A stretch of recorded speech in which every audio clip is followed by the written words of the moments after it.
Buenos días a todas y a todos. Yo me he preguntado qué es lo mejor y qué es lo peor que podemos hacer en este acto de recordación. Lo mejor es fortalecer los pilares de la democracia. En primer lugar, la adhesión de la gente, un sistema de partidos robusto, la no violencia como forma de resolución de los conflictos, el cultivo de la transparencia y el combate a los poderes ocultos y fácticos. Lo peor que podemos hacer es pensar que lo que sucedió hace 50 años ya fue. Lo explican tales o cuales chivos expiatorios. No sucederá más. No han quedado secuelas. Carecemos de una mirada sistémica, no haber aprendido nada de tanta oscuridad y dolor. Eso es lo peor que podemos hacer. La democracia es un cristal que nos protege, pero es un cristal frágil que cuando se rompe salta en mil pedazos y a todos nos lastima. En este marco, ¿cuál es la verdad primera? A mi juicio, la verdad primera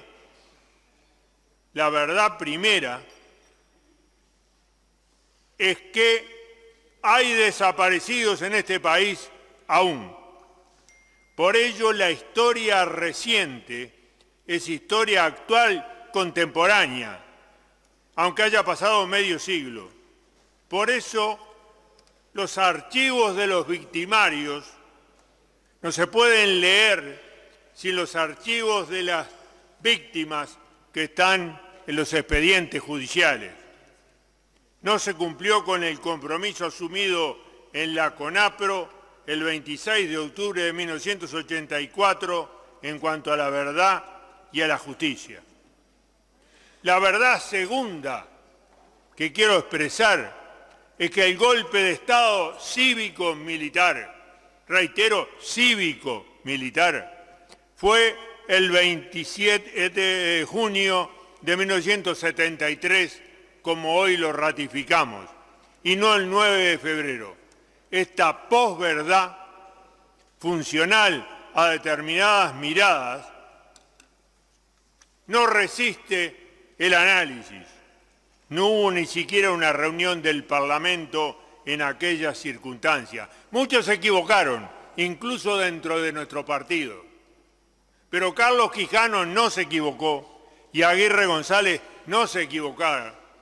Y el general Libercereñi en 8 de octubre hizo lo que tenía que hacer. Pidió la renuncia de Bordaberry por haber sido desautorizado y la asunción de Zapelli siguiendo la línea institucional. Y creo que no se equivocó. ¿Y cuál es la tercera verdad? La tercera verdad, a mi juicio, es que el golpismo nació herido. Y nació herido por la marca que dejó la huelga general que se decidió con ocupación de los lugares de trabajo y reocupación en 1964, cuando sonaban en este país golpes de golpismo, sonaba en este país, resonaba.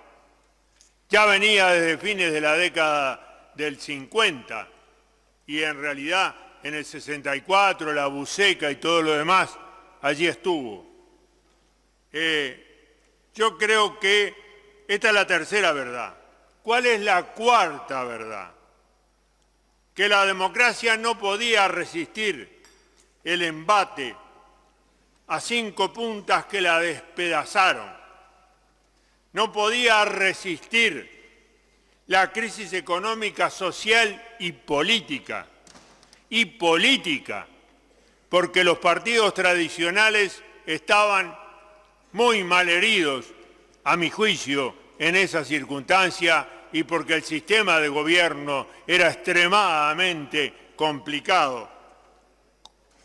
que después fue modificado en el 66. Creo que no podía resistir la crisis económica el Uruguay liberal de los 60 y el conflicto redistributivo que avanzó hasta comienzos de los 70. Los salarios cayeron en un tercio en esta década, en un tercio, y está precisamente medido, y fue medido en aquellas circunstancias. Y esto fue un revulsivo social enorme. No podía resistir la democracia las ilegalizaciones de diarios y partidos del 67, de fines del 67, después de la muerte de Gestido, ni las militarizaciones del 68 y 69, ni vivir todo el tiempo con medidas prontas de seguridad. Solo hubo un gremio que resistió esta situación y fue el gremio bancario durante 72 días. No podía resistir la democracia la hegemonía de la doctrina de la seguridad nacional y del golpismo. El conflicto redistributivo se cruzó con la Guerra Fría, con la doctrina de la seguridad nacional y con la guerrilla. Y este cóctel, junto con los elementos anteriores, constituyeron una situación que tuvo un desemboque trágico. Hubo tentativas de darle una salida constitucionalista dentro del ejército uruguayo y fracasó. Y fue una tentativa de colorados y blancos porque la condujeron el general Liber Seregni y la condujeron también el comandante de la región número 3, que era blanco, contra el aguerrondismo que estaba en la región militar número 1. Y esto fue sustentado por la minoría del Consejo de Gobierno. No podía resistir la democracia a la violencia en el amplio espectro que iba desde la guerrilla hasta el escuadrón de la muerte. Y nosotros no podemos disimular en un análisis histórico objetivo, a mi juicio, que esto tuvo distintas puntas en una enorme complejidad nacional y de contexto internacional. Y no podía resistir la democracia el ascenso de las Fuerzas Armadas en las que el golpismo había desplazado a la corriente constitucionalista y a la guerrilla que al mismo tiempo se daba contra esta postura. No pudo resistir la democracia los sucesos de fundamentalmente el 72, pero todo lo que lo antecedió en la década del 60 y el 1970 y el 1971. No podía resistir. Y la quinta verdad, a mi juicio, señora presidenta, es que el 15 de noviembre de 1972 las fuerzas conjuntas declararon derrotada la sedición. Pero siguieron. Pasaron por febrero, por el 9 de febrero, desacataron al presidente constitucional en ese momento y siguieron hasta el 27 de junio en el que disolvieron las cámaras.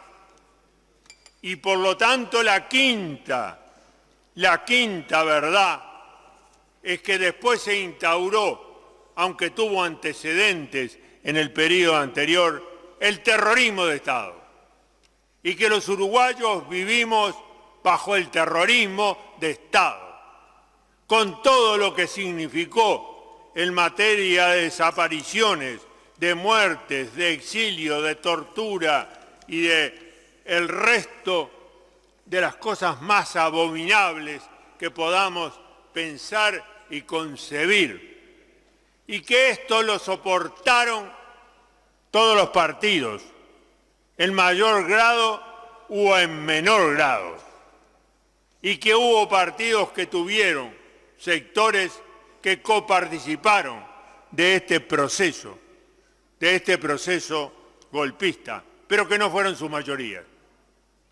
Y que nosotros rendimos homenaje, no solo a lo que hicimos, también rendimos homenaje a lo que hizo Wilson en la campaña internacional y a lo que hicieron algunos liberales del Partido Colorado que resistieron la dictadura en esas circunstancias.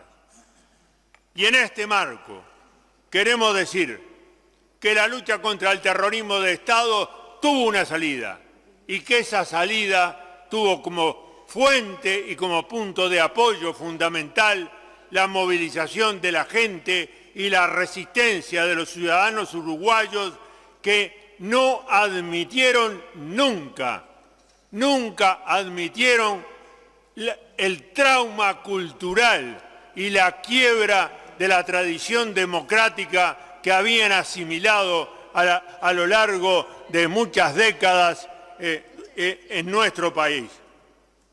Por lo tanto, somos herederos de esta historia, tenemos estas responsabilidades, pero no tenemos ninguna seguridad para el futuro si no somos capaces de aprender de este pasado que vivimos y en el que cometimos muchos errores, pero en el que también dimos mucha sangre para poder salir de todo este pantano. Sabremos cumplir, como dice el himno nacional, nunca más dictadura y terrorismo de Estado y por siempre democracia. ¡Viva la República!